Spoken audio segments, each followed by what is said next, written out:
friends, and welcome back. This is Polly's Paper Studio. I am Ginny, and this is a shaker card created with the companion collection from Authentique Paper. So if you or someone you know loves your fur babies, then stick with me and we will make this card together. Now, normally I would like to start with the card base and begin to build my layers, but because the glue will take a little bit of time to dry, I'm gonna skip to this part and then we'll go back and get the foundation done. So here's my companion pattern that I picked for my shaker element. And it's just a beautiful check with a little paw print. This could be for cats or dogs. And I think it's just a very sweet small print. You're gonna really be able to enjoy it, even if it has a lot of layers on top. What I did was I cut out this small section with this die, and this is part of the set that is nesting, and I am fairly certain I picked this up from Pretty Pink Posh. If you have this set and you know exactly where it comes from, you can let me know in the comments, but I'm pretty sure that's where I got it. It basically cuts out the circle and then the scallop portion inside as well, and it has a small stitched detail. So I took this portion that was cut out, then I cut it again with a mirror cardstock so that I can make myself a little frame, and I just swapped it out and I can use this piece for another project. Also, I've already added some clear acrylic acetate to the back. That will be what holds our shaker parts inside. So what I want to do is add my frame insert, and Tombow I think is really just the best adhesive to get things to stick to that acetate. You don't want to put too much, because if that comes out and gets on that clear window, it will be very noticeable. I'm just going to tip that over and set it in and not move it too much. And then I'll place this clear block on top so that it will weight that down and it will hold it in place while the glue sets up. So I'll just move that out of frame for now. I can begin to work on my card. This is the cobblestone cardstock from Spectrum. This is also from Authentique Paper. I'm just gonna use that as a border around this beautiful plaid from the collection, and you see that matches so nicely. Just gonna use that as a border layer. This will also help to keep those patterns from looking too busy, and I will add this to the front of the card. This card is a 5 by 6.5 side fold. I have finished the inside with that same paper. Again, I can come in and add a section to add a sentiment. This will be the base, and now I've got this layer which is going to be behind that shaker portion. Okay, a bit of time has gone by while this glue has set up, so I can flip this over now and add the spacers. So basically what I've done is taken this adhesive foam tape, pulled off the length that I want, and folded it back on itself. So I've got a double thickness with the non-stick tape on either side, and then I'm cutting it in half with my non-stick scissors. So these are just Teflon, and they come from Fiskars, and they work perfectly to get through that adhesive and they don't get all gummy. So I've got myself enough to go around. I had to clip some of the portions to be quite narrow to fit around that hole that is cut. So I think I will add one piece and then work off of there all the way around till I get it covered. For my side pieces, I'm going to put the edge that was the factory edge along the outside, because I didn't get as nice a cut edge using my scissors as it is just as it is on the roll. And I think that will look nicer along the outside if I have that perfectly nice smooth edge. So I'll work that down, then add my next piece. And I'll just use those non-stick scissors to get all the way through. And then this other narrow piece will go along the other side. I'll have to clip a bit here as well. Here's one more piece, and what I'm doing is I am supporting this width of paper so that it doesn't become bended and out of shape. I'll just tack that extra piece up in here to fill in some of that space, and I'll do that same for the other side and pull that tape off. Here is when you want to bring in your anti-static powder tool and take down all of the tack from the side of that tape, but don't go on top because you want it to have a good contact with the cardstock layer so that it will stay well secured. This is just to keep the static down and to prevent your shaker parts from sticking to the tape. I think it smells like baby powder. Is it baby powder?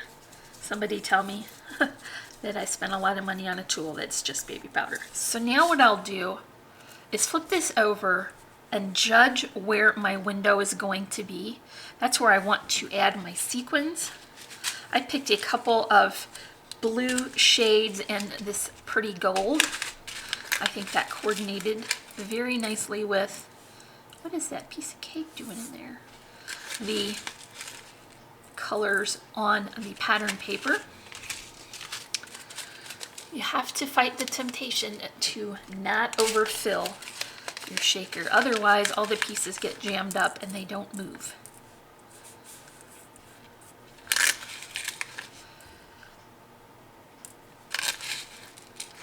I was thinking to myself about this collection that it would be fun to create cards for your pets' birthdays.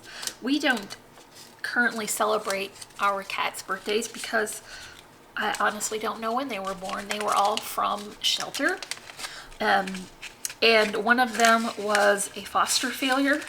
He was meant to come stay with us for a little while, and then he just never left. So I don't know their birth date. I guess we could celebrate their gotcha day when we adopted them, but hey, it's an excuse for cake, right? So we should probably consider that next year. Just pick a day and we can have a little party. So here's my shaker bits, and then I'm gonna carefully add this portion.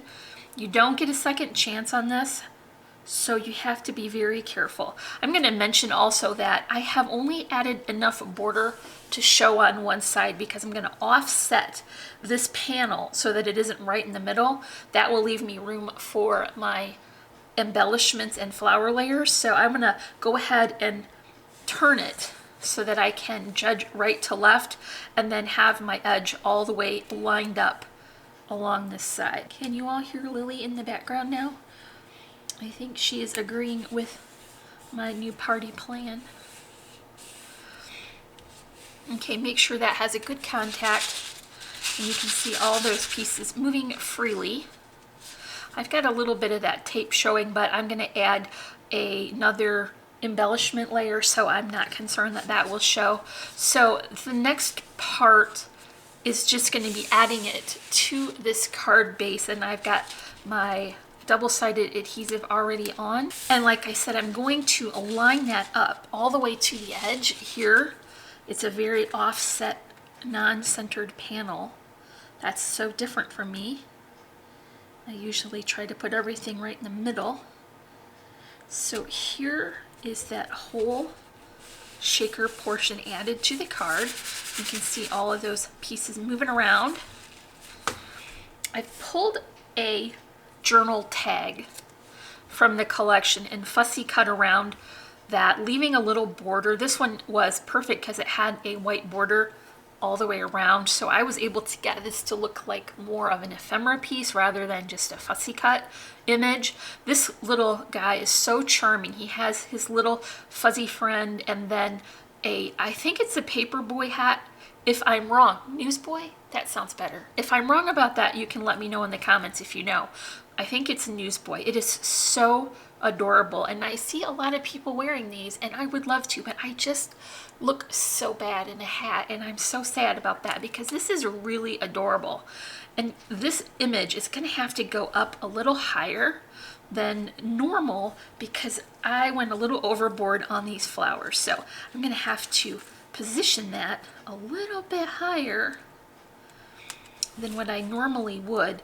And you see that I put those thinner spacers on the back. Those came from scrapbook adhesives, and I picked that up from Really Reasonable Ribbon. So they have about half the thickness of a regular double-sided foam. Here is a flower arrangement. This is from 49 in Market. This one is from Petaloo. These two I made from the scrap created when I cut the cardstock for this card. So I just took my little flower die and cut them all out. Then I used some shaping tools and added some stamens so that they would be finished and look nice and dimensional. I've also tucked in some loopy twine bows here, and that is just a pretty burlap string. Here are die cut leaves and a little bit of extra foliage just from crisp white, and that kind of brightens this arrangement up so it's not quite so dark. There's a couple of dimensional elements and a metal spiral that comes with the 49 in Market flowers. So when I had my arrangement done, I just added those to the back and put a piece of scrap cardstock and hot glued that in place so that it would stay as a full arrangement. Then I can move it around and get it placed exactly where I want. I have to add hot glue on that because this is a very heavy arrangement. There's a lot going on, and I'm just going to secure that right to the bottom. Now, I think that everyone should consider creating flowers with the collection papers because they just match so well. It is so nice to get the size that you want and the quantity that you want because you can make as many as you need to fill the space, and you know that they're gonna match so perfectly. Here's a second smaller arrangement. I just went for a smaller blue flower and then added my homemade ones. One more piece of the twisted spiral metal and some more foliage. This is going to go up here on the top, and I just want to kind of angle that so not too much of it is coming off the edge. I don't want it to become fragile. So here is my placement for this smaller arrangement, and you see how nicely that balances the larger one. It definitely brings all the attention around so you don't get weighted down in one corner. Last but not least, I have a small sentiment. This is a banner that came from the sticker sheet. Now this collection has the 12 by 12 sticker sheet instead of the elements, and so I just added this to a thicker cardstock and clipped it back out, and then I added some of that foam adhesive on the back so that it will act as a dimensional layer.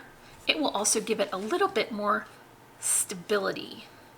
And you see how I'm covering that foam that was showing on top. And I think that is a perfect finishing touch. So that's all for our shaker greeting card created with the companion collection from Authentique Paper. I'll drop a link in the description for this collection. You can also find links to a Really Reasonable Ribbon and our social media sites as well. So if you enjoyed this video, make sure you give me a thumbs up and leave me a comment. And if you're not already, I would love for you to subscribe. As always, I'm wishing you a happy and productive day, and I thank you so much for watching. Bye!